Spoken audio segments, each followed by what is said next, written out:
მოგესალმებით. მე გახლავართ რუსუდან ახვლედიანი, ჩვენ ვიწყებთ გაკვეთილს მე-6 კლასის ბუნების მეტყველებაში.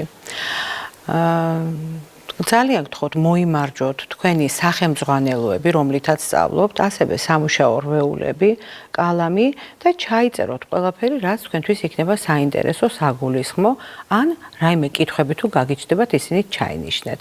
დღევანდელი ჩვენი გაკვეთილის თემა იქნება სასარგებლო და ზიანის მომტანი ბაქტერიები. ჩვენ შევეხებით შემდეგ საკითხებს.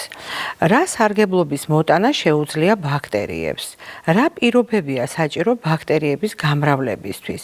რატომ უწოდებენ ზოგიერთ დაავადებას ინფექციურს და რატომ იწვევენ ისინი ეპიდემიებს? რატომ იკეთებენ აცრებს? როგორ ავიცილოთ თავიდან ბაქტერიული დაავადებები? როდესაც ჩვენ ვახსენებთ სიტყვა ბაქტერიას, ადამიანებს უფრო ხშირად უჩნდებათ ასოციაცია რაღაც დაავადებასთან. ამ დროს ბაქტერიების სულ მცირე ნაწილი არის დაავადების გამომწვევი. დანარჩენი სულ სხვა საქმიანობით არიან დაკავებული დანარჩენი ბაქტერიები. მაგალითად, ჩვენთვის ბაქტერიებს ბევრი სარგებლის მოტანა შეუძლია. ნავთობი, საბადოები, რომელიც მიწის წიაღში არსებობს, რომლისგანაც ჩვენ ვიღებთ ბენზინს, ავიაციისთვის, ავტომობილებისთვის, ეს ყველაფერი ბაქტერიების შექმნილია. ასევე აირი, ბუნებრივი აირი, რომელზეც თქვენ შეგიძლიათ სადილი მოამზადოთ, მაგალითად გაზგურასთან. ასევე კირქვის საბადოები და ბევრი მრავალი რამ კიდევ. გარდა მაგისა, ბაქტერიებს ადამიანი მეურნეობაში, თავის საქმიანობაში იყენებს. არის ბაქტერიები, რომლებიც შეგვიძლია გამოვიყენოთ იმისათვის, რომ მივიღოთ რაღაც პროდუქტი, საკვები პროდუქტები. ასეთი ბაქტერიებით არის მიღებული მაგალითად მაწონი, არაჟანი, ყველი, მრავალი რძის პროდუქტი, კეფირი და ასე შემდეგ. არის ბაქტერიები, რომლებიც გვეხმარება ჩვენ მაგალითად გემრიელი მწნილის მომზადებაში. არის ესეთი ბაქტერიებიც, რომლებიც ნიადაგში ბინადრობენ და ნიადაგის ნოყიერ ფენას გვიქმნიან. ეს რომ არა, არც ერთი მცენარე არ გაიზრდებოდა. და ყველაზე საინტერესო ალბათ ის არის, რომ არსებობს ისეთი ბაქტერიებიც, რომლებიც ადამიანის ორგანიზმშიც კი ბინადრობენ და ბინადრობენ ისე, რომ ჩვენ გვეხმარებიან საჭმლის მონელებაში. ისინი რომ არა, ყოველთვის მუცლის ტკივილი ექნებოდა ადამიანს, ან რაიმე სხვა წუხილები, მაგრამ ისინი გვეხმარებიან საჭმელს გვანელებინებენ და გარდა მაგისა კიდევ ესეთ ბაქტერიებიც აყვავს ორგანიზმში, რომლებიც რაღაც ვიტამინის წარმოქმნაში გვეხმარებიან, მაგალითად K ვიტამინია, ესეთი მის წარმოქმნაში გვეხმარებიან. ასე რომ როგორც ხედავთ, ბაქტერიებს ძალიან ბევრი კარგი თვისება გააჩნიათ.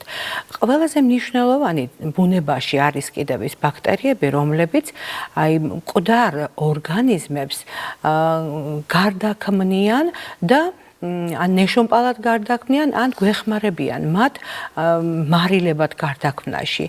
ეს რომ არ იყოს ბუნებაში, მთელი დედამიწის ზედაპირი დაფარული იქნებოდა იმ უამრავი მკვდარი ორგანიზმებით, რომლებიც მილიონობით წლების განმავლობაში დაიღუპნენ და ცხოვრობდნენ, იმიტომ რომ რაღაც განსაზღვრული სიცოცხლე აქვს ყველა ცოცხალ ორგანიზმს. როგორც წინა გაკვეთილზე აღვნიშნეთ, ბაქტერიის გამრავლებისთვის და კარგი არსებობისთვის ხელსაყრელი პირობებია სითბო, ტენიანი გარემო და საკვები. მაგალითად, თუ ეს ყველა პირობა აქვს ზოგიერთ ბაქტერიას, მას ისინი 30 გრადუს ტემპერატურის პირობებში შეუძლიათ ყოველ 20 წუთში გამრავლდნენ. ანუ ზოგიერთი ბაქტერია ძალიან სწრაფად მრავლდება. ეს იმას ნიშნავს, რომ ყოველ 20 წუთში 30 გრადუსი ტემპერატურის პირობებში ერთი ბაქტერიიდან 2-ს მივიღებთ. შემდეგი 20 წუთის განმავლობაში იმ 2-დან კიდევ 4-ს და ასე მრავლდებიან, ძალიან სწრაფი გამრავლებაა ეს. საკმარისია ტემპერატურამ 10 გრადუსით დაიწიოს, ანუ გარემოში იყოს +30 კი არა, +20 გრადუსი. მაშინ ეს გამრავლება ორჯერ შემცირდება. ანუ ყოველ 40 წუთში გამრავლდებიან. 40 წუთში მოგცემს უკვე ორ ბაქტერიას, თითო ბაქტერია, მერე მომდევნო 40 წუთში კიდევ. მაგრამ თუ ტემპერატურამ კიდე დაიწია 10 გრადუსამდე, ბაქტერიების გამრავლება 20 ჯერ შემცირდება ვიდრე 30 გრადუსზე. ანუ გამოდის, რომ ის ბაქტერია, რომელიც 30 გრადუს ტემპერატურაზე ყოველ 20 წუთში მრავლდებოდა, 10 გრადუს ტემპერატურაზე 6-7 საათში ერთხელ გამრავლდება. აი რამხელა მნიშვნელობა აქვს სითბოს ბაქტერიების გამრავლებისათვის.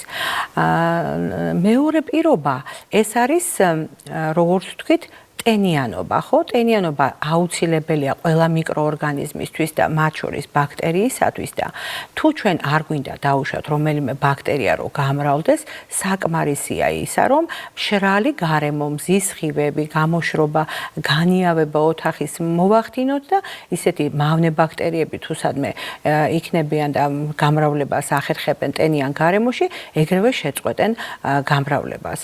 ნუ საკვებზე წინა გაკვეთილზე ვისაუბრე და აღარ გესაუბრებით. ეხლა მე მინდა უფრო გესაუბრო თქვენ იმაზე, რომ მრავლდებიან ბაქტერიები, რა მოაქვს ამას ჩვენთვის.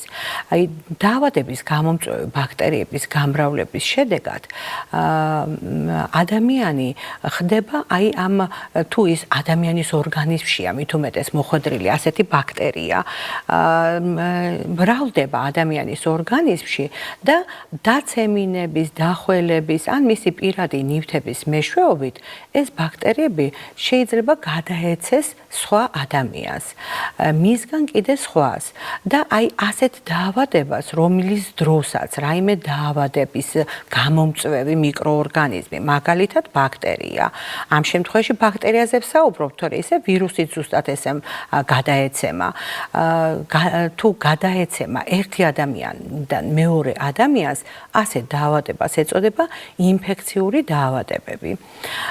ინფექციური დაავადებების თავიდან ასაცილებლად საჭიროა დავიცვათ ის ზომები, რომლებიც ჩვენ მოგცემს საშუალებას, რომ არ დავსნებოვდეთ დაუშვათ დაავადების გამომწვევი ბაქტერიის.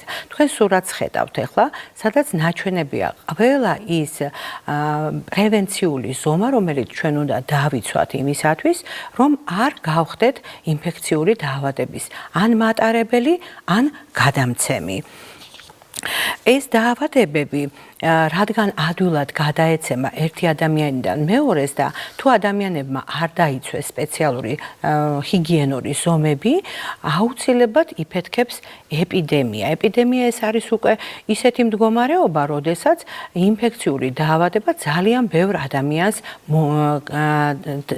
ბევრი ადამიანი დაასნებოვნა და მრავალი ადამიანი გახდა ამ დაავადების მატარებელი. მაგრამ საკმარისია ეს გასცეს საზღვრებს ან გასცეს კონტინენტს, მას უკვე პანდემია ქვია და ალბათ თქვენ ეს უკვე კარგად იცით, რადგან ჩვენ ახლა ვართ იმ გარემოში, როდესაც მსოფლიო პანდემია მძვინვარებს ჩვენს ირგვლივ. ესეთი პანდემია, რომელიც ეხლა არის, მაგალითად აი ეს კორონავირუსის პანდემია, პირველი არ არის ადამიანებისთვის. დედამიწაზე მრავალჯერ მომხდარა ასეთი პანდემიური აფეთქებები, ინფექციური დაავადებების. ერთ-ერთი ასეთი ბაქტერიული დაავადება, რომელმაც გამოიწვია პანდემია, მინდა აღვნიშნო, რომ კორონავირუსი არის ვირუსული პანდემია და მე ხა მინდა გესაუბროთ ბაქტერიულ პანდემიაზე, რადგან ჩვენი გაკვეთილის თემა არის ბაქტერიები, ხო? იყო ბაქტერიული ესეთი დაავადება შავი ჭირი, რომელმაც რამოდენიმეჯერ გადაუარა დედამიწას, რამოდენიმეჯერ. ადრე იყო რომის იმპერიის დროს, შემდეგ შუა საუკუნეებში, შემდეგ უკვე ბოლოს უკვე მე-15 საუკუნეში ისეთი ძლიერი პანდემია იყო ამ შავი ჭირის, ამ ბაქტერიული დაავადების, რომ ევროპის მოსახლეობის 1/4 იმსხვერპლა მან. ეს რას ნიშნავს? დაუშვათ თუ ევროპაში მაშინ ცხოვრობდა დაუშვათ 4 მილიონი ადამიანი, 1 მილიონი ადამიანი უმსხვერპლია. თუ 8 მილიონი ცხოვრობდა, ესე იგი 2 მილიონი. 1/4 წარმოიდგინეთ რამხელა დანაკარგი იქნებოდა ეს მაშინ მსოფლიოსთვის ამდენი ადამიანის დაღუპვა. ბაქტერიული დაავადებები, ბაქტერიებით გამოწვეული დაავადებები არის ძალიან ბევრი, არა მხოლოდ შავი ჭირი, არის ასევე დაავადება დიფტერია, მენინგიტი, ქოლერა, ციმბირის წყლური, ზოგიერთი სახის ანგინა და მრავალი სხვა. ამის დამახსოვრება ნამდვილად არ არის საჭირო, უბრალოდ უნდა იცოდეთ, რომ ამ დაავადებებს სრულიად სხვადასხვა ბაქტერიები იწვევს, სხვადასხვა სახეობის ბაქტერიები იწვევს. საქმე იმაშია, რომ ყველა ადამიანს არ ემართება ეს დაავადება, რადგან ადამიანს აქვს ორგანიზმში დამცავი სისტემა და ამ დამცავ სისტემას ეწოდება იმუნიტეტი. იმუნიტეტი ებრძვის ორგანიზმში შემოღწეულ ბაქტერიას და ანადგურებს მას და ადამიანი შეიძლება საერთოდაც არ დაავადდეს არანაირი ბაქტერიული დაავადებით. ეს ძალიან კარგია, როცა ადამიანს აქვს იმუნიტეტი, მაგრამ ზოგიერთი დაავადების მიმართ ადამიანს არ უვითარდება იმუნიტეტი. უпростоრად, ყველა დაავადების მიმართ, რაც კი არსებობს ბაქტერიული იქნება ეს თუ სხვა, ვერ გამოიმუშავებს ადამიანი იმუნიტეტი. შეუძლებელია ეს და ამიტომ ექიმები გვეხმარებიან ჩვენ ადამიანებს იმით, რომ ისინი იგონებენ სპეციალურ სამედიცინო საშუალებას, რომელსაც ქვია ვაქცინა და თქვენ ყველას ჩატარებული გაქვთ ალბათ ვაქცინაცია, რასაც ჩვენ ვეძახით აცრა და ეს აცრა არის სწორედ იმ აცრა არის სწორედ ის, რაც თქვენ გიძლიერებთ იმუნიტეტს სხვადასხვა დაავადებების მიმართ და გეხმარებათ თქვენ ჯანმრთელად რომ იყოთ. ინფექციური დაავადება, რომელიც დაუშვათ შეიძლება გადაედოს ადამიანს, რომელიც ახლა ძალიან გავრცელებულია მთელ მსოფლიოში, ეს არის ტუბერკულოზი. ძალიან საშიში დაავადება, რომელიც აზიანებს ფილტვებს და ადამიანს ფილტვში უჩნდება ესეთი კავერნები, პატარა ნახრეტებივით და ფილტვი უკვე ძალიან დაავადებული ხდება. მაგრამ დღეს უკვე არსებობს ამის საშუალებები, რომ არ განუვითარდეს ადამიანს ეს დაავადება და თუ დროზე მიმართავს მკურნალობას და დროზე ჩაიტარებს ნებისმიერი დაავადებული, ის განიკურნება სრულიად. ყველა ბაქტერიული დაავადება ინფექციური არ არის. არსებობს კიდე ერთი საინტერესო ბაქტერიული დაავადება, ძალიან საშიში, ბოტულიზმი, რომელიც ჩნდება კონსერვებით, აი მოკლედ საკვები პროდუქტები, არასწორად დამზადებული საკვები პროდუქტებით. ყველაზე ხშირად ეს ხდება კონსერვებით, ეს დასნებოვნება. თუმცა არის რომ ძეხვით, თევზი, შებოლილი თევზი, სხვა შებოლილი პროდუქტებიდანაც დაავადებულან ადამიანები. ძალიან საშიში დაავადებაა, რადგან ის აზიანებს ადამიანის თავის ტვინს, ნერვულ სისტემას და ამიტომ ძალიან საშიშია, რადგან თვალის სიბრმავეს იწვევს, ყლაპვა უჭირს ადამიანს სუნთქვა და თუ დროულად არ მიმართა ექიმს, შეიძლება დაიღუპოს. ამიტომ ძალიან საშიშია სახში დამზადებული კონსერვები, მაგრამ ისეთი კონსერვები უნდა დამზადდეს, რომელთა გადადუღება შეიძლება მერე გახსნის შემდეგ, რადგან ეს ბაქტერია 15 წუთიან დუღილს ვერ უძლებს, იღუპება და მერე უკვე უშიშარი ხდება ეს კონსერვი. მაგალითად, მჟავე კიტრის ან სხვა მწნილის კონსერვები, რომელსაც ხშირად ამზადებენ საქართველოში, მაინც საშიშია, იმიტომ რომ ხა კიტრს ხო ვერ გადავადუღებთ, არა, ვერ მოვხარშავთ, აი მე უვარგისია მისაღებად და ამიტომ აჯობებს ესეთი პროდუქტები ქარხნული წესით დამზადებული მივირთვათ, რადგან იქ ბევრად კი არა და საერთოდ უსაფრთხოა, იქ ძალიან სპეციალური მეთოდებით ხდება დამუშავება ამ პროდუქტების და არ არის საფრთხის შემცველი. მოდით შევაჯამოთ, ეხლა რა გავიგეთ დღეს? ჩვენ გავიგეთ, რომ ბაქტერიებს არა მხოლოდ დაავადების გამოწვევა შეუძლიათ, არამედ ბევრი სარგებლის მოტანაც შეუძლიათ ჩვენთვის. გავიგეთ ასევე ის, რომ სხვადასხვა პირობებში ბაქტერიები სხვადასხვანაირად მრავლდებიან და ამიტომ თუ ჩვენ არ გვინდა რომელიმე ბაქტერია რო გამრავლდეს, ჩვენ მას უნდა მოვაკლოთ ის სამი პირობა, რომელიც მის გამრავლებას და მის გავრცელებას შეუწყობდა ხელს. ეს არის სითბო, ტენი და საკვები. გავიგეთ ასევე, რომ არსებობს სხვადასხვა ბაქტერიული დაავადებები, რომელთაც ასევე გამოუწვევიათ ეპიდემიები, არის ინფექციური დაავადებები და რომ იმუნიტეტის ასამაღლებლად აუცილებლად უნდა გავიკეთოთ აცრები. მოდით ახლა საშინაო დავალებას მოგცემთ, აი ჩაიწერეთ თუ შეიძლება ესეთი პატარა ამოცანა. გამოთვალე, რამდენჯერ გამრავლდება ერთი ბაქტერია 30 გრადუსი ცელსიუსის პირობებში 3 გაკვეთილის განმავლობაში. მარტივი ამოცანაა, მე მგონი, თქვენ უბრალოდ მოგიწევთ იმის გახსენება, რამდენი წუთი გრძელდება გაკვეთილი, შესვენებები და მერე უნდა გაითვალისწინოთ, რომ ყოველ 20 წუთში მრავლდება ეს ბაქტერია.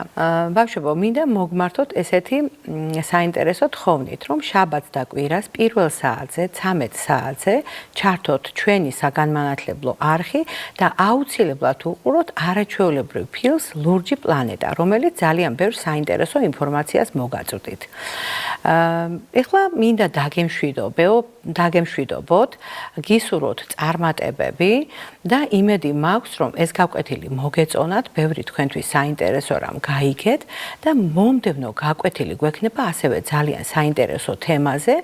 ეს თემა იქნება საკვები პროდუქტების შენახვა. კარგად ბრძანდებოდეთ, ნახვამდის მომავალ შეხვედრამდე.